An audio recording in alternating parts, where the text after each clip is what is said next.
প্রিয় শিক্ষার্থী বন্ধুরা, নবম দশম শ্রেণীর রসায়ন সপ্তম অধ্যায় রাসায়নিক বিক্রিয়া। আজকে আমাদের লেকচার 4। আমরা 4 নম্বর লেকচারে আলোচনা করব বিক্রিয়ার তাপের পরিবর্তন নিয়ে। বিক্রিয়ার তাপের পরিবর্তন নিয়ে আমরা আজকে আলোচনা করব। তো তার আগে বন্ধুরা, আমাদের চ্যানেলটাতে অবশ্যই সাবস্ক্রাইব করে নেবে। সেই সঙ্গে তোমাদের প্রিয় বন্ধুরা যাদেরকে তোমরা মিস করতে চাও না, অবশ্যই তাদের কাছে শেয়ার করে আমাদের ক্লাসগুলো পাঠিয়ে দেবে। আসো আমরা শুরু করি আমাদের আজকে আলোচনা। বিক্রিয়ার তাপের পরিবর্তন, এটা হচ্ছে রাসায়নিক বিক্রিয়ার যে 3 ভাগে আমরা ভাগ করেছিলাম তার একটা অংশ। যে বিক্রিয়ার তাপের পরিবর্তনের দিক দিয়ে বিক্রিয়াগুলোকে 2 ভাগে ভাগ করা যায়। একটা হচ্ছে তাপ উৎপাদী বিক্রিয়া আর একটা হচ্ছে তাপহারী বিক্রিয়া। আবারও শোনো যে বিক্রিয়ার 2 ভাগে ভাগ করলাম, একটা হচ্ছে তাপ উৎপাদী বিক্রিয়া আর একটা তাপহারী বিক্রিয়া। তো এই যে তাপ উৎপাদী তাপহারী বিক্রিয়া আমরা একটু বৈশিষ্ট্য সংজ্ঞাগুলো জেনে নেই। সংজ্ঞা: তাপ উৎপাদী বিক্রিয়া কাকে বলতেছে? যে সকল বিক্রিয়ার সর্বদা তাপ উৎপন্ন হয়, কিংবা যে সকল বিক্রিয়ার বিক্রিয়কে, কোথায় বিক্রিয়কে সর্বদা তাপ উৎপন্ন হচ্ছে, তাকে আমরা বলতেছি তাপ উৎপাদী বিক্রিয়া। এখানে কিন্তু সর্বদা তাপ উৎপন্ন হবে, রাইজিং, বৃদ্ধি পাচ্ছে তাপ। আর তাপহারী হচ্ছে যে সকল বিক্রিয়া তাপ হারাচ্ছে কিংবা শোষিত হচ্ছে, কমে যাচ্ছে, সেই সকল বিক্রিয়াকে আমরা বলতেছি তাপহারী বিক্রিয়া। তাহলে ক্লিয়ার? আর একবার শোনো যে তাপ উৎপাদী বিক্রিয়া কাকে বলতেছে? যে সকল বিক্রিয়া তাপ উৎপন্ন হচ্ছে আর যে সকল বিক্রিয়া তাপ শোষিত হচ্ছে, হারাচ্ছে, তাকে আমরা বলতেছি তাপহারী বিক্রিয়া।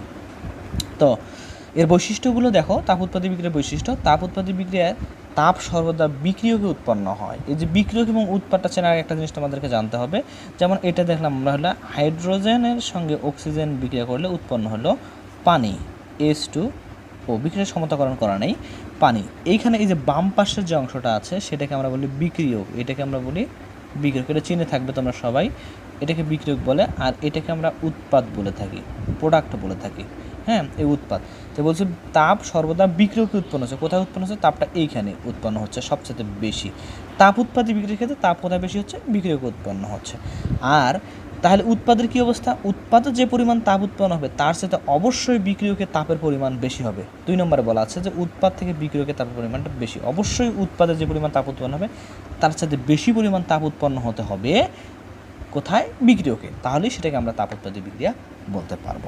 আর তাদের ক্ষেত্রে ডেল এইচ, এই বিক্রিয়াটার ক্ষেত্রে, অর্থাৎ যে সকল তাপ উৎপাদী বিক্রিয়া হবে তাদের ক্ষেত্রে ডেল এইচের মানটা হবে অবশ্যই ঋণাত্মক মান হওয়া লাগবে। কেন ঋণাত্মক মান হবে? ডেল এইচ মানে কি? ডেল এইচ মানে তাপমাত্রার পার্থক্য। বিক্রিয়ক এবং উৎপাদের এই 2টা অংশের তাপমাত্রার পার্থক্যটা অবশ্যই মাইনাস হওয়া লাগবে। কেন মাইনাস হওয়া লাগবে?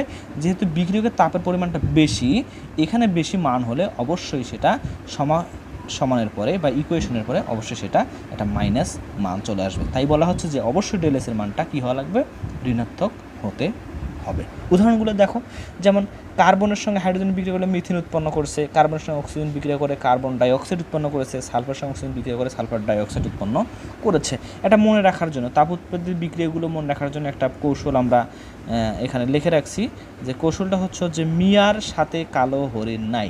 মিয়া মানে মিথেন উৎপাদন হওয়া, সাথে মানে সালফার ডাইঅক্সাইড উৎপাদন হওয়া, কালো মানে কার্বন ডাইঅক্সাইড উৎপন্ন হওয়া, হরিণ মানে পানি উৎপন্ন বা হাইড্রোজেন ডাইঅক্সাইডের সাথে বিক্রিয়া, নাইট্রোজেন মানে নাইট্রোজেন মনোঅক্সাইড, ডাইঅক্সাইড বা ইত্যাদি অক্সাইডগুলো উৎপন্ন হওয়াই কিন্তু তাপ উৎপাদী বিক্রিয়া। তারপরেও আমরা আরেকটা কথা তোমাদেরকে জানিয়ে দিই যে যতগুলো রাসায়নিক বিক্রিয়া আছে, এক কথায় সকল রাসায়নিক বিক্রিয়াগুলোই কিন্তু তাপ উৎপাদী। মনে থাকবে, সকল রাসায়নিক বিক্রিয়াগুলোই হচ্ছে তাপ উৎপাদী, এটা মনে রেখো। আচ্ছা, এরপর আমরা দেখতেছি তাপহারী বিক্রিয়া। তাপহারী বিক্রিয়ার বৈশিষ্ট্য কী থাকবে? তাপহারী বিক্রিয়ায় তাপ উৎপাদে বেশি উৎপন্ন হচ্ছে। তাপহারী বিক্রিয়াগুলোর ক্ষেত্রে তাপটা এইখানে বেশি উৎপন্ন হবে, বিক্রিয়কে কিন্তু কম। তাহলে তাপটা কোথায় বেশি হচ্ছে? উৎপাদে। কম কোথায়? বিক্রিয়কে বেশি উৎপন্ন হচ্ছে। অর্থাৎ তাহলে বিক্রিয়ক এবং উৎপাদের অবস্থা কী হবে? অবশ্যই উৎপাদের তাপমাত্রাটা বিক্রিয়কের তুলনায় অনেক বেশি হবে। তখন আমরা বিক্রিয়াটা কী বলবো? তাপ উৎপাদী বিক্রিয়া। আর এই বিক্রিয়াতে ডেল এসের মান কী হবে জানো? এই বিক্রিয়াতে ডেল এসের মান অবশ্যই একটা পজিটিভ মান হবে, ধনাত্মক মান হবে। কেননা এদিকে প্লাস মান বেশি হলে অবশ্যই ধনাত্মক মান হবে। তাহলে আমরা কি বললাম? যে তাপহারী বিক্রিয়ার ক্ষেত্রে অবশ্যই উৎপাদের তাপের পরিমাণটা বেশি হবে, বিক্রিয়কের তুলনায় তাপের মানটা অবশ্যই উৎপাদের দিকে বেশি থাকবে, এবং সেই সঙ্গে ডেল এসের মানটা কী হয়ে যাবে? এখানে হবে ধনাত্মক। এটা খুব ভালো করে মনে রাখতে হবে।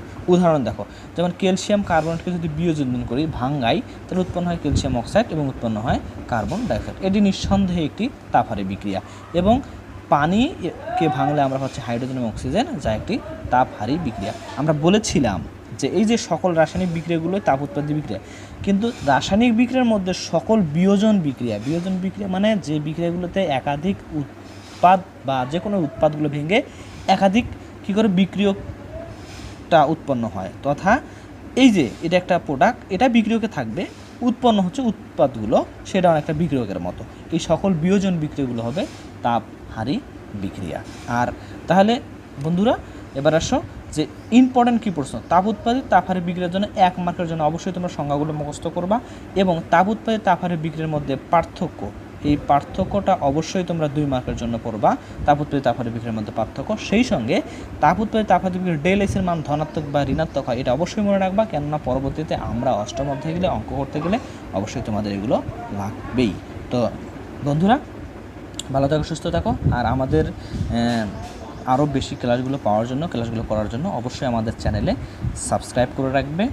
আমাদের চ্যানেল, ইউটিউব চ্যানেলের নাম হচ্ছে আমাদের কলেজ, আর আমি সবসময় তোমাদের পাশে আছি, এম আই কবির।